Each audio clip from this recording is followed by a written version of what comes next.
So thank you everybody for tuning in for tonight's informal Zoom webinar about the Los Angeles County Trial Winter Bird Atlas. This, of course, is being hosted by Los Angeles Birders. Um, so I'm Lance Benner, and I'm one of the principal people kind of coordinating this with considerable help from Kimball Garrett and Ted Kyle and Mark Scheel and Naresh and Ron and and all of you who are actually going out and doing things and surveying. It's good to see So her again. okay, so let me see if I can start sharing. Um, okay, you should all now see a PowerPoint presentation. If you don't, please tell me. And let's go ahead and get this started. So I'm going to go over a little bit about what we're doing and why we're doing it. As I know we have some people who joined us tonight who weren't here last time, and say a little bit about the different blocks we're surveying and why, a little bit about the protocols, and then we'll go to the results. And as we're going along, I guess probably, oops, let me back up. If you have questions and they just pop into your head while I'm speaking, at least for the first couple of slides, I guess, just pop them into the chat or the Q&A, and we'll see them. Then we can do some direct vocal questions after we get through some of this. I don't think the actual presentation part here is going to take that long. Okay, so we are doing a trial winter bird atlas with 13 trial blocks, 12 of which are shown on this slide here in purple rectangles, with abbreviations that are labeled here for each one. And the abbreviations are similar to the notation that was used in the Los Angeles County Breeding Bird Atlas published by Allen et al. In 2016. So what are we doing and why are we doing it and when are we doing it? So the Trial Winter Atlas started on December 1st and it's going to run until February 15th. And what it is a survey of birds in representative habitats across the entire county. There are 13 blocks that were chosen to try to cover as many habitats as possible, from high mountains to the desert to the urban core to the coast. We are using Ebird for the data entry. And this is by far the easiest way for us to handle receiving the data. And so why are we doing this? Well, we are in the early stages of preparing for the second Los Angeles County Bird Atlas. A few things about that. The first atlas in the 1990s covered only the breeding season. And as we begin preparing for the second one, we would also like to survey birds in the winter, as well as, of course, during the breeding season. Since we didn't do a winter atlas before, and since we didn't use eBird last time, we want to do a test run with a limited number of blocks to kind of understand the logistics, find out potential troublesome spots, things that are going to give us some headaches, and figure out how to deal with them. And also to, although I didn't put this in the text here, to raise awareness for this whole effort, to get people thinking about it, and so that we can really start organizing things. We're also thinking, at least some of us are, that we're coming up on the 30th anniversary of when the first atlas started, and there have been some substantial changes in the avifauna of Los Angeles County in those 30 years. And so it's really about time to start doing another atlas. So there's more information, and we'll go through some of this in the next few slides, but there's more information on this website right here, which I'm also going to show you in a few minutes. So if this is unfamiliar to you, go ahead and take out your cell phone and just take a picture of the screen.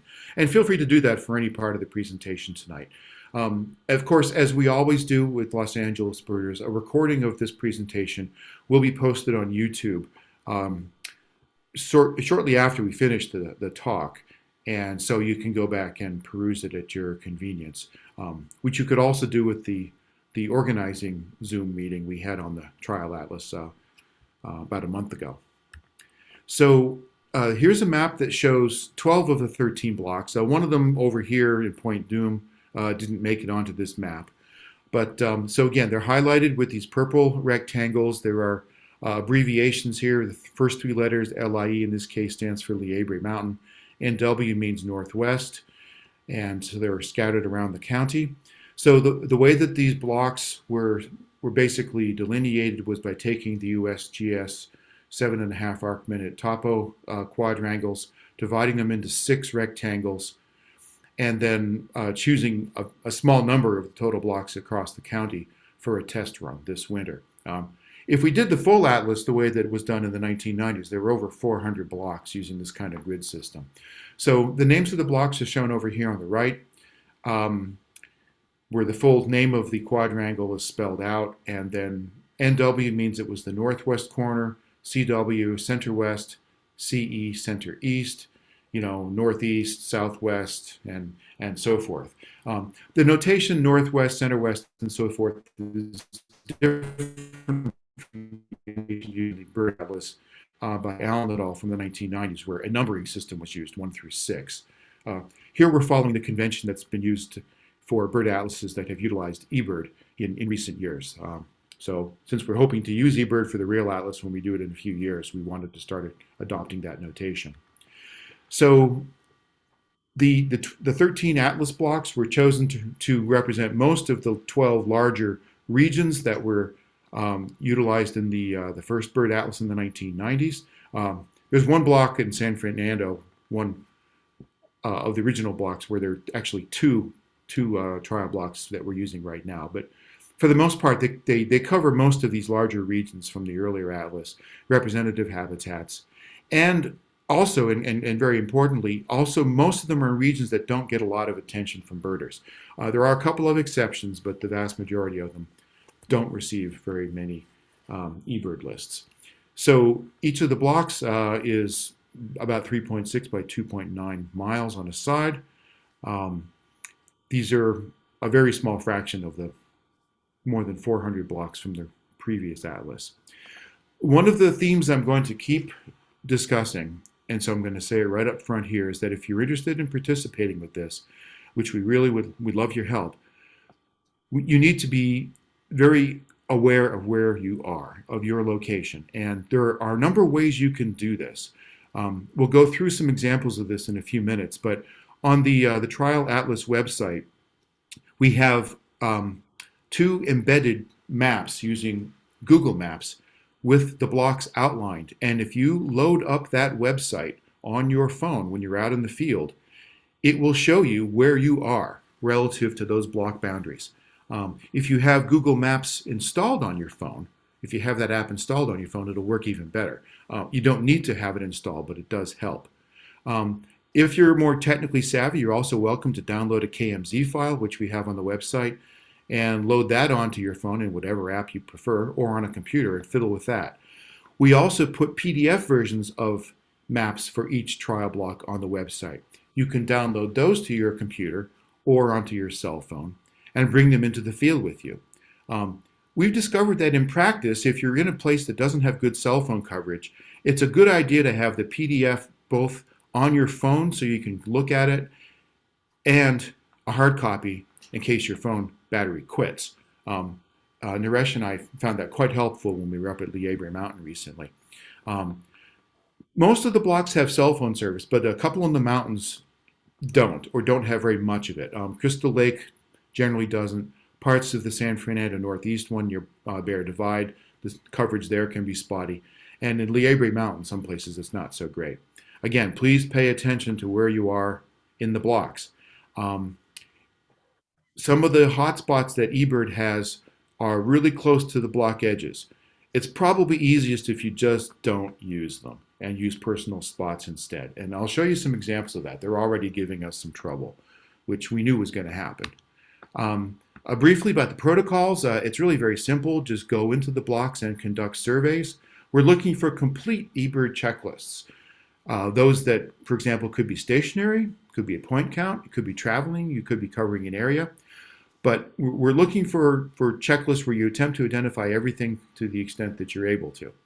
You can identify birds by sight or by sound, as long as you're able to do both, one or both of those. We welcome incidental lists, especially if they have species on them that we didn't already have, but they don't count toward the time we're hoping to achieve. And we're hoping to achieve 20 hours, at least 20 hours in each block. And that's partly based on the experience from the San Diego Bird Atlas that was conducted in the late 90s and early 2000s, where they required 25 hours in the winter, in their case spread out over at least 3 winters. We thought that might be too much time, so we're trying for 20 hours, but really we want to test whether this is appropriate. And so we actually would like more than 20 hours if possible. In fact, some blocks already have that. And as part of the survey, please try to cover all the habitats. There is no need to sign up for any of the blocks. You can just go to any that interest you and find birds and enter them into eBird. I say this because the breeding bird atlas from the 1990s, people were asked to sign up to adopt a block, and many state atlases elsewhere in the country follow that approach. Although since many of them are also using eBird, you can sort of zip in and enter checklists and still contribute and help finish blocks off. And that's, in fact, something I've been doing regularly here in Maine, where I've been contributing to the Maine breeding and winter bird atlas for the last 3.5 years. As usual, rare birds require documentation. We're monitoring data from eBird, and Ted has become quite skillful in parsing the data and extracting it. Again, this website here, which we're going to look at shortly, is going to summarize results roughly on a weekly basis, or as we're able to actually do it. And we're planning to hold these informal Zoom meetings roughly every 3 weeks. And again, please pay attention to where you are in the blocks. I know you're going to get tired of hearing me say that, but it really is important. So here are some preliminary totals that we have about 3 weeks in fact, exactly 3 weeks into the trial period. So Ted has actually done four data pulls, 4 data extractions so far. To save space, I show our results for 2 of them, for the second one and for the most recent one. And again, thank you, Ted, for getting the data up through yesterday and sending that to me today so that I could sneak it into the presentation. So what you see here, of course, are the names over here on the left of the different trial blocks. And then these 3 columns are results for December 8th. And then these 3 columns are results for December 20th. They are cumulative. So, for example, over here where it says Crystal Lake eBird lists, there were 8 eBird lists submitted up through December 8th. And as of yesterday, there have been 12 submitted. And so what you can see is how the number of eBird lists, the hours that have been contributed to this, and the number of species that people have reported, how those numbers are increasing with time as people go into the field and visit these places and survey them. And it became apparent very quickly that some blocks are going to get a lot of attention and some not so much, which we expected. But it still was a bit surprising just how much attention some of them are getting. In particular, the Long Beach and the Pasadena blocks from the first couple of data pulls had already exceeded 20 hours of effort. And at that time, both people had recorded close to 70 species. So that was those blocks were off to a very good start. It also helps, of course, that there are lots of birders who live in those places. And there are also quite a few Ebird Hot Spots. So those that get quite a bit of attention. Those were a couple of exceptions to Kimball's general approach of adopting trial blocks that don't have many, well-known locations. Those 2 do. But then there's some others, of course, that don't. And if you look again at December 8th, like this Pacifico Mountain Northwest, that includes parts of the Mount Emma Road and the northern part of Angeles Forest Highway and some rural areas. And a good portion of that, unfortunately, burned during the Bobcat fire. That, in fact, is the only block that we chose for a test run that has substantial fire damage, recent fire damage from within the last couple of years. Part of why I chose it was because it is on the north slope, and it's the only block among these that has a significant number of pinyon pines. Unfortunately, a pretty significant fraction of those pines burned in the Bobcat fire last year, but there are still some left. I highlighted a couple of things on December 8th in red. The San Fernando block, which includes Bear Divide, didn't have any coverage yet at that point. And the Point Dume block, it looks pretty darn good, like there were a lot of species, but that's a block where there's a problem with a couple of hotspots, Ebird Hot Spots, that are either inside the block, but people put quite a bit of their effort into areas outside the block, or vice versa. And we'll get to those in a moment. So that's going to be something we'll have to look at more carefully afterward. So if we come over here to December 20th, you can see how most of the numbers have increased. Most of the blocks have received more attention, more effort, more checklists, and for most of them, the number of species have gone up, in some cases quite a bit. Others, not so much. For example, the Pasadena block, that one jumped by species.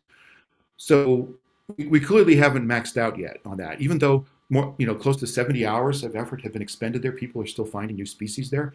And part of that might be because the Pasadena Christmas bird count just happened last Saturday. And so there was quite a bit of effort there. You could probably say similar things about the Long Beach block, because I think there was a count there too. And the number of species there jumped by another 9. Those are also very bird-rich areas with lots of parks and ponds and gardens and a lot of very knowledgeable birders. Some of the more remote places like Crystal Lake, High Vista. High Vista is the one in the far northeastern part of the county in the high desert. Those have gotten attention, although not as much attention. Basically, no birders live in those places, and so it takes some effort just to get there. Likewise with the Liebre Mountain area, that's up near Quail Lake. Takes some effort to get there, but boy, it sure is beautiful. Naresh and I spent all day there just over a week ago, and it was just gorgeous. So we're well on our way here. We've already got, in terms of blocks that have exceeded 20 hours, 2 of them have. There are several more that are probably going to go over 20 hours of effort within the next couple of weeks. But one of the things we're going to do with this data is to try to really understand, is 20 hours an appropriate cutoff for the effort we should require during a full atlas, or do we need to request more or perhaps less, depending on the habitat? And so that's one of the things that all this effort is going to help us understand. So at this point, I'm going to pause the PowerPoint and show you, if I can get out of this. Let's see, try doing that. And I want to go over to the spreadsheet where I can show you some of the individual results. So can you guys confirm that you can see this? Mark or Ron, are you seeing a spreadsheet? Yeah, I'm seeing it fine. Okay, great, thank you. So again, this is the one that Ted just sent us like an hour and a half ago. And again, it shows the totals over here for the individual blocks in terms of species and checklists and time. And then over here are the individual blocks and the species, so you can see which ones have been found. And so Mark is very kindly adding all these species to the website that I keep mentioning, so that when you're out in the field, you can tell if you're finding things that we haven't swept up before. And that can be quite handy. I mean, when Kathy and I, for example, went up into the Crystal Lake block for the first time, we knew that we were finding some things that hadn't been found before. And that's partly because we went to different habitat. When Ron had gone there before us, he went primarily to Crystal Lake itself. And so we spent a lot of our time in chaparral habitat because Ron had already covered the higher montane habitat, and so forth. So you can see what people are finding. So for example, Long Beach, with more than 70 species, almost 80 species, there are a lot of birds that have been found there. And so the list goes on for quite a while. And by the way, we're more than happy to have things like pin-tailed whitas and non-native birds. We we just want to know what's here. It doesn't matter whether it's officially countable on your ABA list or any of that kind of thing. So if you're seeing an orange-cheeked waxbill or a Nande parakeet or, even something that isn't really that well established yet, please go ahead and report it. That said, if you see, if your neighbor has chickens in the yard, we don't need to know about that. But even if there are peacocks roaming around your part of town, please go ahead and report those in eBird. We want to know it. And so again, you can see things for the various blocks here. And so the numbers are definitely increasing, and we're sweeping things up. And we're actually going to plot the numbers as a function of time for each block, something that I didn't get prepared in time for tonight's presentation. And we're expecting them to basically level off. And some of them I think are already kind of getting there. If we go back to the PowerPoint, let's see if, okay. Ron, did this work again? Is it back? Yes, it is. Okay, thank you. For some of the blocks, the number of species isn't really changing all that much. Like the Pacifico more and the number of hours have doubled, and the number of species hasn't budged. And Mark and Janet, thank you very much for your heroic and stoic efforts to spend time there. I know it's not glorious, but we need to try a variety of places. So that's one block where we might not get much more than that. There just aren't a lot of things there apparently. For some of the other ones, I think there probably still a fair number of birds to find. I mean, for example, Crystal Lake, there are still some very common things there that haven't been found. I think housefinch, mourning dove, California thrasher, things that ought to be up there, but we haven't swept them up yet. So I think with that, let's see. Yeah, I wanted to say some more about the problematic Ebird hotspots. Here are the ones, this is a list of the hotspots in Ebird and the block that they're in that are causing the most trouble. Crystal Lake, for example, Cold Brick Campground, a few miles south of Crystal Lake. There is a hotspot there. Unfortunately, the southern edge of the block splits the campground. The hotspot is in the campground, but about a third of the campground, the south end of it, is not. So if you go there, and thank you, Ron, for being careful about this, please pay attention to that. The Caltech campus, the eastern edge of the Pasadena block, splits the campus. So half of the campus is outside it. The hotspot is inside it. So if you go there, please let us know that you actually knew where the boundary was. And the way you can tell us that, down at the bottom of the slide, if you're actively trying to contribute to the Bird Atlas using eBird, please enter this 4-letter code, LATA, into your comments for the whole checklist. That'll tell us that you were paying attention to where the block edge was. There are already some checklists for the Caltech campus where the people didn't do that, so we don't know what they did, and we're probably going to have to throw them out. Hartwell Park, this is another case where the block boundary splits the park. I think about a fourth of the park is inside the block. The hotspot is just outside the block. So if you cover that, you have to be in the right part of the park, and please tell us that you did. And thank you, Meryl and Kim, for doing that. That was very kind of you. The Point Dume block has a variety of hotspots that are causing some headaches. The Bonsall Zuma Canyon hotspot is about 10 meters outside the block. It's on the parking lot. Most of the trails in that area are inside the block, and as are most of the places where Walt Sakai and his team set up their mist nets for bird banding. The Zuma Canyon lower hotspot, that is inside the block, but barely. Zuma Beach, that's inside the block. Point Dume, the point itself is outside the block. The hotspot is not there, but unfortunately some people are entering traveling lists and we can't tell where they were. And so some of those really interesting birds on the list that we have for Point Dume, we probably won't be able to include because the observer didn't provide us enough information to know where they were. because the edge of the block is just a couple of 100 meters to the west of the tip of Point Doom. So Zuma Beach is inside it, but the tip of Point Doom is not.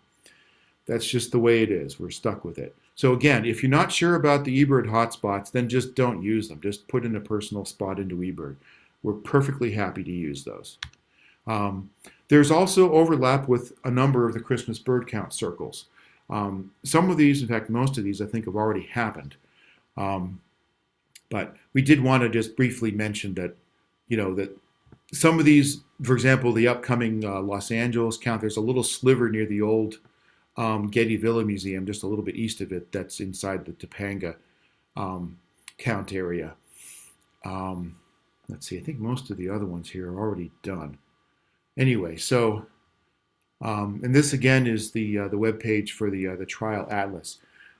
And I'd like to, at this point, switch to the website, and the website that we've set up for the trial atlas to go over this again. I know we did this on the organizing meeting a few weeks ago, but I wanted to show it to you again. So again, here is the URL. I hope you can see that highlighted in blue at the top of the web page, which is showing you where this is. But you could just go to the science page and then scroll down. So if you don't want to remember the whole thing. All right, I'll tell you what. Okay. Yes. So Mark, could you confirm, are you not seeing the main page? Yes, Okay, I'm seeing so this the is the main page. website. Okay, go up here where it says science. Click on that. We have a section on community science. If you scroll down, the two projects that are posted here are the Trial Atlas and the Sagebrush Sparrow Hunt. Click on Trial Atlas, it brings you back to here. And then if you scroll down, you'll see the two maps, the two interactive maps, one that shows like streets, roads, and then another one that shows you a satellite view. And then below that, we have the protocols, the whole of the objectives, information about how to figure out where you are using the maps above or other methods, various information about each block, and this is a recording of the first webinar from a month ago, and then various results, including results that Mark just entered while I was speaking. So I managed to speak long enough that he was able to put all of this stuff in here. Thank you, Mark, very much for doing that. So coming back up to the maps, I want to go through this again. So if we look at this, let's see. If I just do this, I can zoom in and I can use the cursor to scroll around. If I do this, let's see if this works. This should fill this screen, or almost fill it. Okay. Did that work for you, Mark? No, it's not doing it this time. It's not doing it.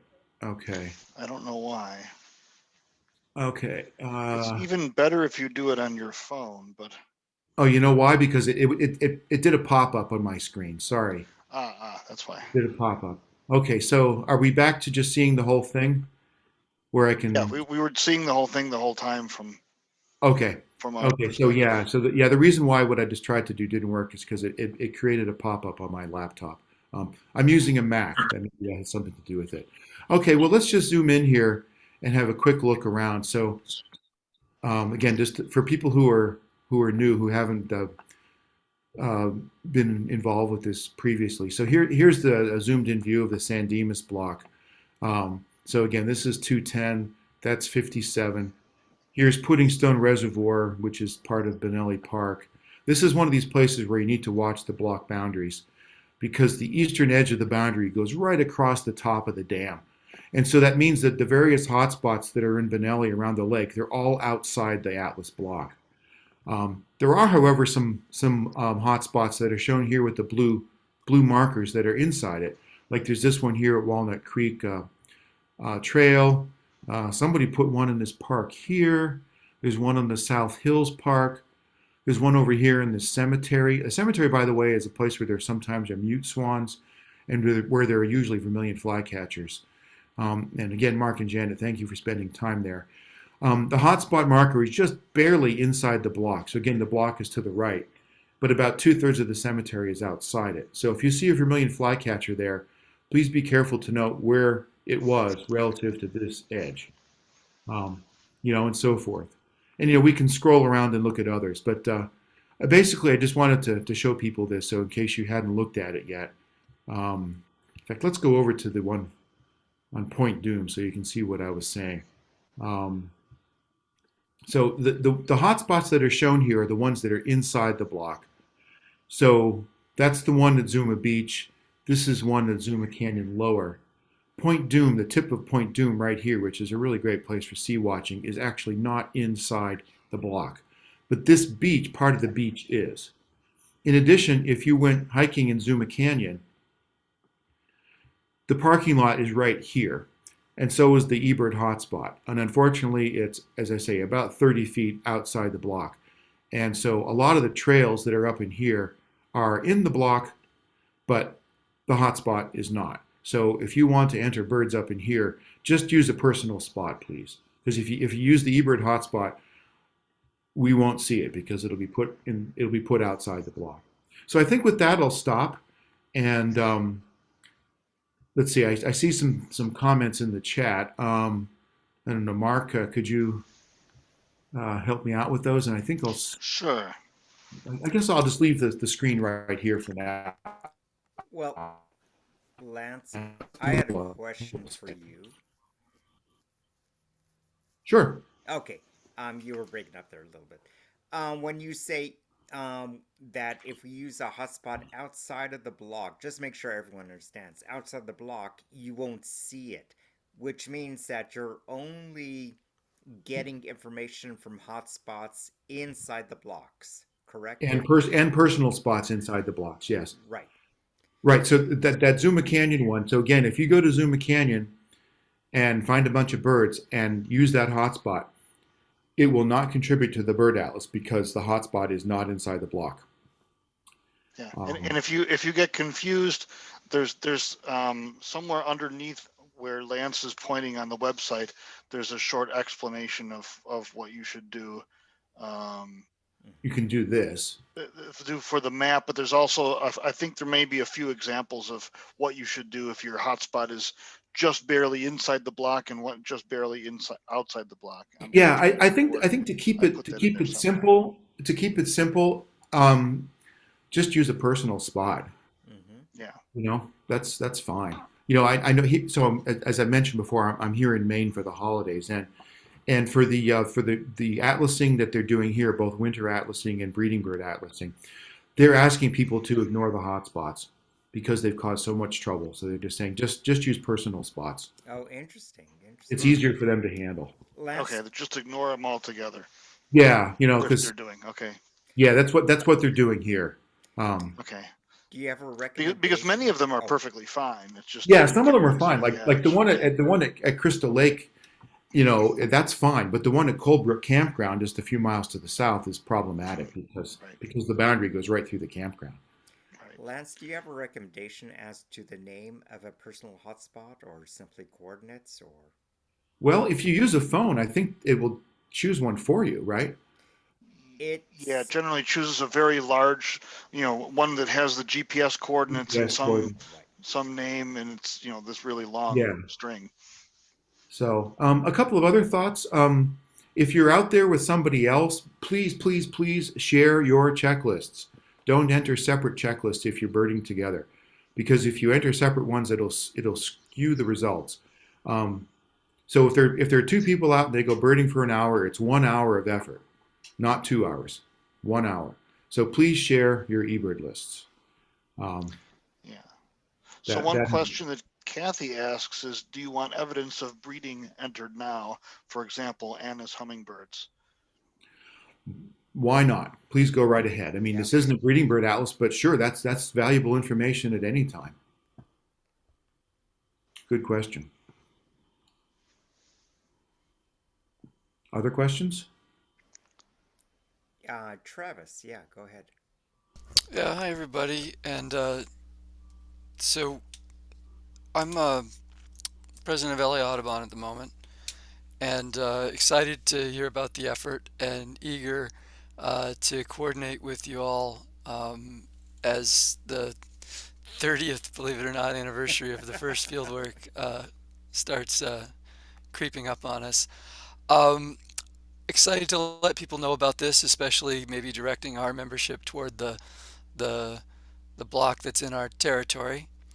I was going to ask if you're about the species accumulation curves, Hmm. because those are, we could actually run those through some of the species diversity estimators and figure out how many are out there left to be found based on those accumulation curves.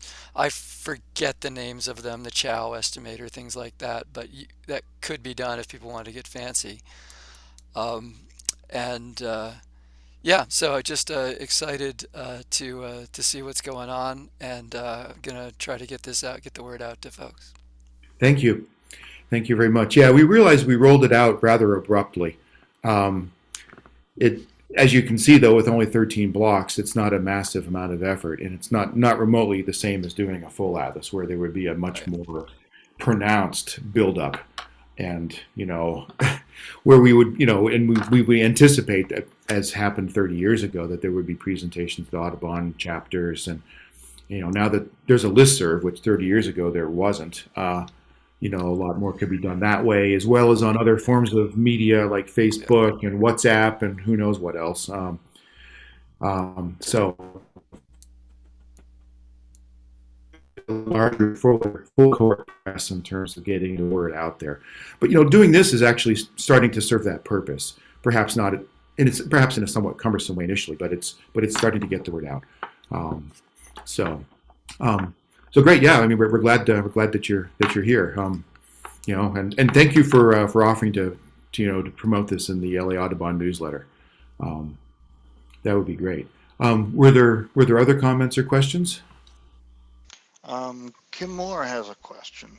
Sometimes I make corrections, additions to eBird lists after I enter them, such as after I check photos. Are you checking for that? Well, I can't say that we're checking every eBird list. I mean, the first couple of days I did, but now it's so overwhelming. There are hundreds of lists now, and when there were So, only 100, yes, but so but I to a mean, point, to a point they will be corrected, because right. every time I do a data pull, it's pulling all of the information over again. So if you notice something, say you enter a list yesterday, and I pulled the data today that went through yesterday, and then tomorrow you notice a change, the mistake will stay until I do a data pull again, and then it'll shift. So that may also be a reason why some species numbers and the like may vary over time. So if something goes down, it could be either I missed something, or someone changed something, or some checklists were entered way after the fact. Yeah. So, yeah, the short answer is yes. Other questions? If there are no other questions, I've got a comment, if I may, or two, Oh, please.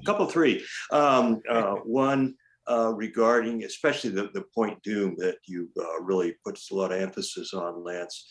I caution people. I may be the only one in the entire LA County that has saved maps from the previous effort. But the USGS 7.5 topo maps are based on the North American datum from 1927, I think, and our modern GPS coordinates are all based on the 84 North American datum. So if you look at, say, Walt Sakai's MISNet locations out in Zuma Canyon, they're on one side of the boundary for the 1995 to 99 atlas, and on the other side of the boundary, because it shifted east by, I don't know, a dozen meters or so, maybe several dozen meters. I haven't actually measured Oh, it. interesting. My old GPS, I could toggle back and forth, but on my iPhone GPS, I can't. So anyway, ignore those old maps if you still have them. Secondly, regarding maps in urban areas, I think it'd be best if you could offer a choice between the satellite view and the street view. because in urban areas, you're looking at streets, you're looking at street signs, and with the satellite view, you've got a bunch of trees and a whole lot of clutter that sort of doesn't really work. And the street views will have parks and things like that. Both of those are on the website, by the way. Are they? I didn't know how to toggle from one to the other. That's hard. It's hard. So you have to start with one or the other. I didn't know that. Okay.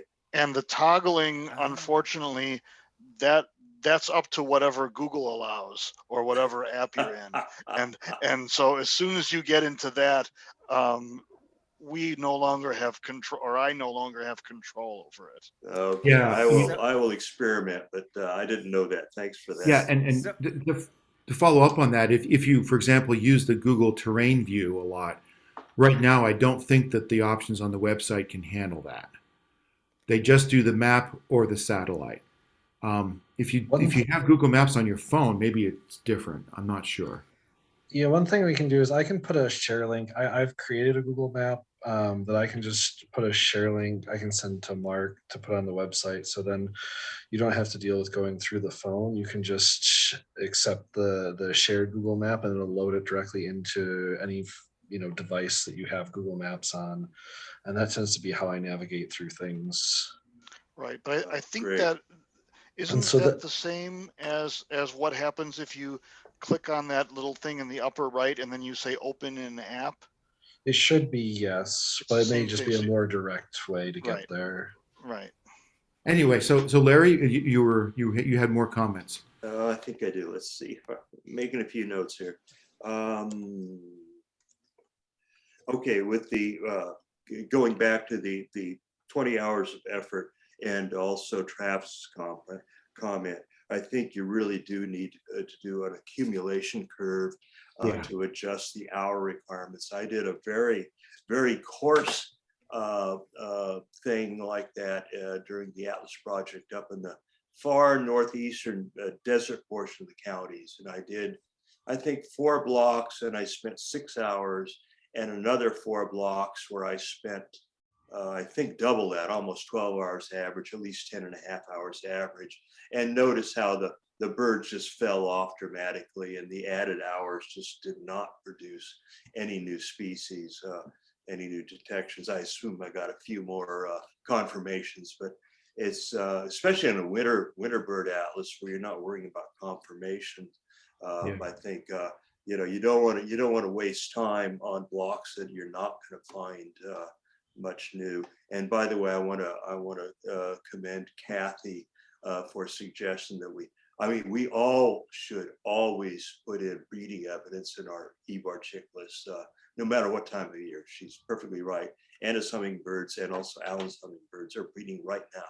So thank you, Kathy, for emphasizing that. And I guess that's all I have to say. Okay, great. Thank you. Yeah, the 1927 versus 1984 standard. Yeah, I hadn't thought about that. Yeah, so there's going to be a slight bias in comparisons we do with the next one versus the last atlas because, yeah, the boundaries are going to shift a little bit. But, it's at a pretty small level. Yeah, there's nothing you can do about it anyway, because right now we're all tied into the 84 geoid. So, it's going to be that way forever until the next geoid comes out. Right, and yeah. Okay, other comments, questions? There's another question from Kim. Are you looking at count or only presence? Well, we're interested in both. At the moment, we're more concerned about presence. But I mean, again, following up on what we were just saying, I mean, the counts are always valuable, even if you're not doing an atlas of any sort, particularly for the common species. But yes, so please, don't just enter an X. Try to give us an actual number for things to the best of your ability. We really appreciate it, and we realize that if there are 1,000 coots on some urban pond, we don't anticipate that you or expect you to count all of them. Give us some reasonable estimate. Thank you. Are there any other questions? don't see. Naresh asked, do you filter by checklists that don't have X's?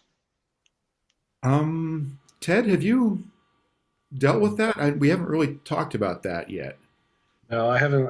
Part of it is I haven't done anything playing around with numbers yet. I have some ideas, but I haven't actually got into playing with count observations.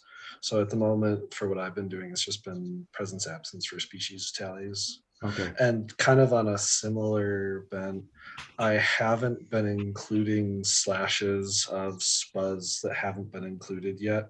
So, for example, Crystal Lake has a Cassin slash Plumbeus vireo, which neither of the parent species have been identified yet. So technically it's an additional species, but that's been a rabbit hole I haven't gone down yet.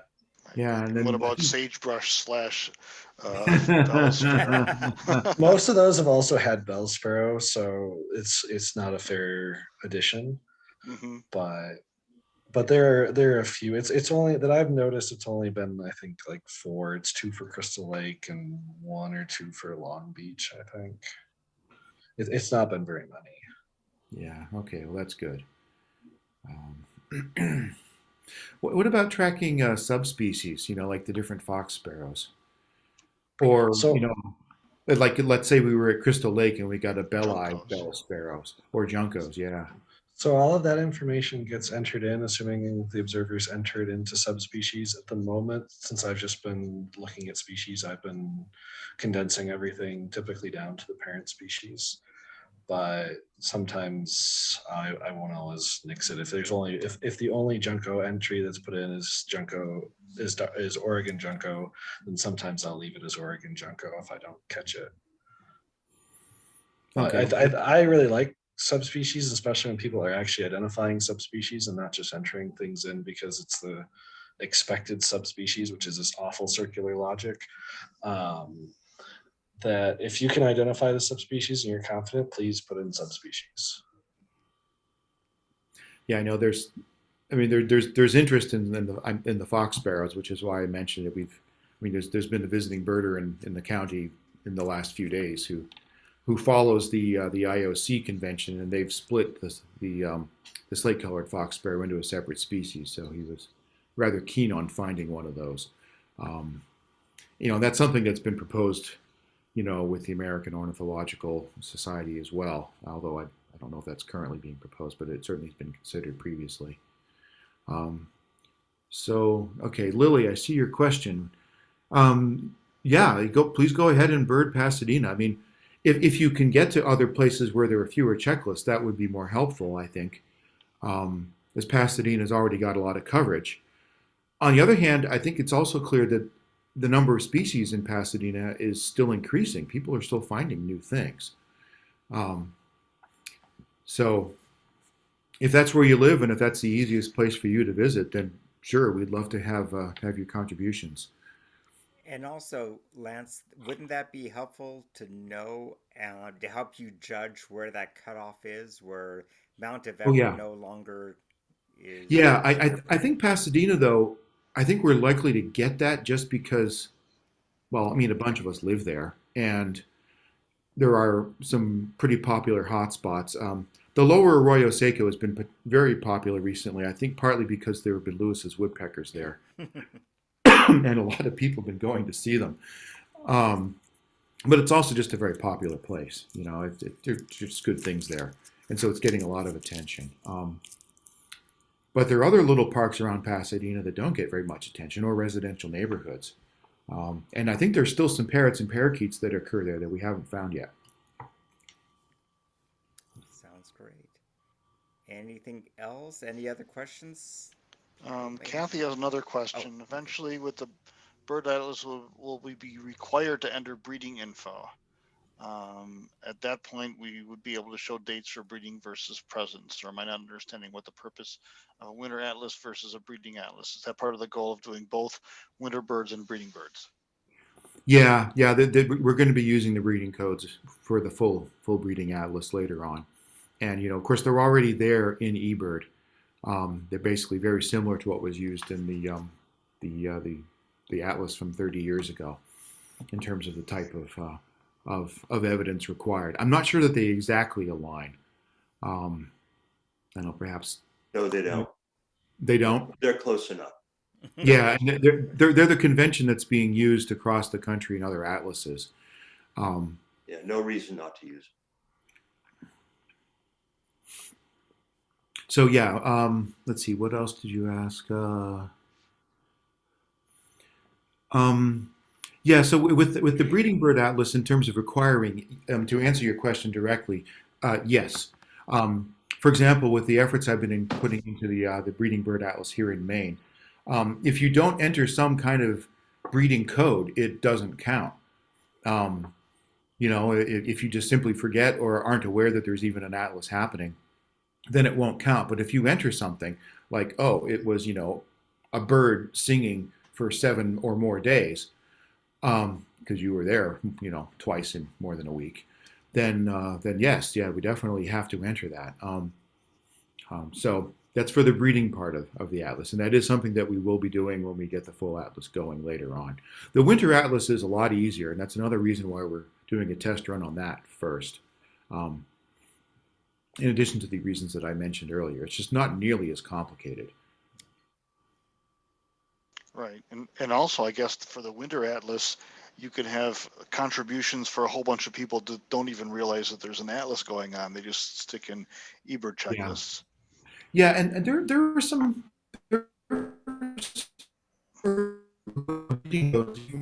atlas happening. That's actually not that unusual.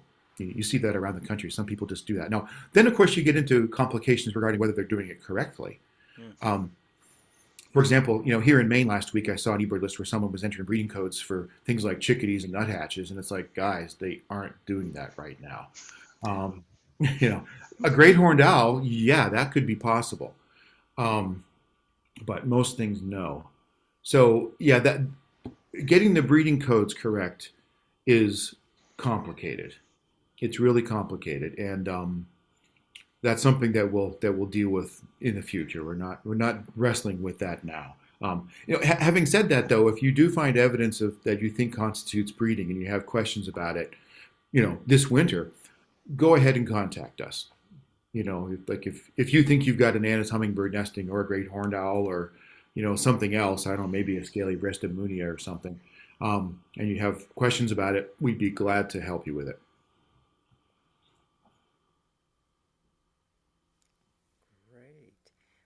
I don't see any other questions popping up in the chat, and no one has raised their hand or whatever. Lance, thank you very much for putting on this meeting for us. We really appreciate it, and personally, I found it very helpful on many points. Thanks, Ted and Larry. Thank you very much. We appreciate everyone that's put a lot Well, of thanks effort. everybody. Mark for doing all this, and Travis, really appreciate your feedback and for tuning in, and all of you for your interest and for I know a number of you have been contributing, and some of you have been contributing in some blocks that aren't especially exciting. The Pacifico Mountain block, that might be one of those blocks where we can call it quits fairly soon. Yeah, well, one problem with that block is there isn't very much access. Yeah. Also, is that a huge amount of it is burned, and then other parts you just can't get in there. It's either I know it's like whatever. surveying Mordor. There's just Exactly. you expect to see armies of orcs marching across the land. Exactly, and there's only one gull that you expect to see there. Yeah. That's one you got to watch out for. Although I caution against calling things complete too early, just because over time there may be some things that start coming in, and you may get some slight temporal differences over the course of December 1st to February 15th. Well, yeah. I mean, there. For example, there are, we do get winter eruptions in the area. There's one happening right now on the coastal side, and that's the Lewis's woodpeckers. And Ted just mentioned that there seems to be a pretty impressive movement of mountain bluebirds into the desert side, at least in Lancaster. And sometimes those things aren't evident early in the winter. Like I wouldn't be surprised if we start seeing more pine siskins soon. There have been a couple around. I had one fly over my place at Altadena last week. There were a bunch on Mount Wilson on Saturday morning when I was doing the CBC up there. those might show up in good numbers, but they aren't really around in great numbers yet. So over the course of the winter, things like that can change. Sounds exciting. I think we are coming to a close. Thank you again, Lance. We really appreciate it and all the effort that you're putting to spearheading this. And to everyone for going out to count. That's wonderful. That's wonderful. If you have any questions, email us. You can, if you don't have our personal emails, you can certainly contact us through the website at labirders.org. And Lance has actually put his email into the chat. And I think that's about it. All right. Thank you, everybody. Right? Thank Thank you. you, everyone. We really appreciate it. Thank you all. Bye. Good All night. right. Now. Good night. Hey, Lance, do you want to stick on just for a little bit longer? Yeah, sure. Okay, I'm going to leave the meeting and I'll see you guys later. Okay. Let's see. Are we still recording? Oh, let me turn. I don't know how to that off. stop that.